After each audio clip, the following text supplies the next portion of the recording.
Right, so in our previous video, we have seen some basic configuration related to the purchase, sales, inventory. Now, the very important part of any ERP is accounting. So we will see that what are the basic configuration are available for Odoo in general settings. So we will go into the settings, general setting, and then we have option of accounting module. So here, first of all, we have fiscal localization. So here we can select the chart of account template. Then we have initial setup. So for example, if you want to review manually initial setup of chart of account, we can do it from here. And if you want to import anything, so we can import from here. Then we have taxes option. We can set up sales tax, purchase tax. Then we can provide tax return periodicity, that at which certain period we usually report our tax returns to the authorities, so we can select it here. Then we have rounding method, that it should be rounded per line or rounded globally. We will see this in detail when we will have the demonstrations. Then we have cash basis. So if we want to configure taxes using cash basis, so we can select it here. Then we have currency column. Here we can use the main currency, and if we want to automate the currency exchange rates, so we can select it here. Again, this option is available in enterprise version and it is not available in community version.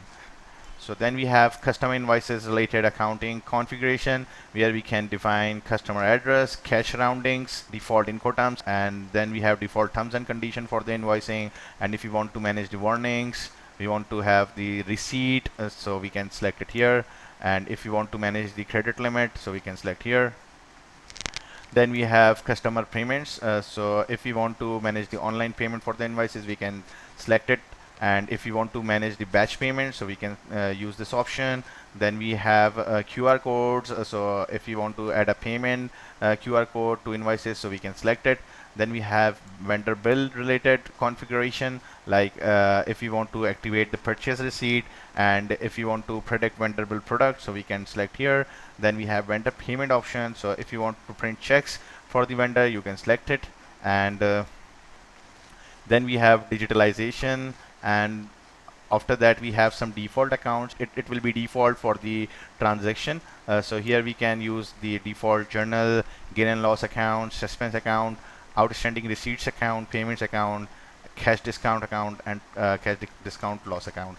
Then we have bank and cash. So I mean import for the bank statement, that either you want to import via CSV or XLS, so we can use this. And if you want to manage Anglo-Saxon accounting, so we can use this option. Again, this bank statement related configuration is not available in community version, and it's only in enterprise version.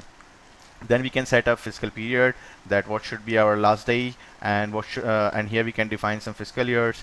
And after that we have some analytics. So for example, if you want to manage your reports analytically, that you want to track your cost and revenues, project and department, so you can use analytical accounting. And if you want to manage the budget, so you can select here. And if you want to see the reports of margin analysis, so you can also click this option. Now we have reporting. So if you want to add totals below each of the sections, so you can use this. Then we have external accounting. If you want to use external accounting, you can select it. Then after that we have accounting firm modes. So you can either enable this one or you can disable this. And once this is done, you can save the configuration, so it will take all the relevant configuration for the accounting related configuration in Odoo. So stay tuned with us for more videos. Thank you.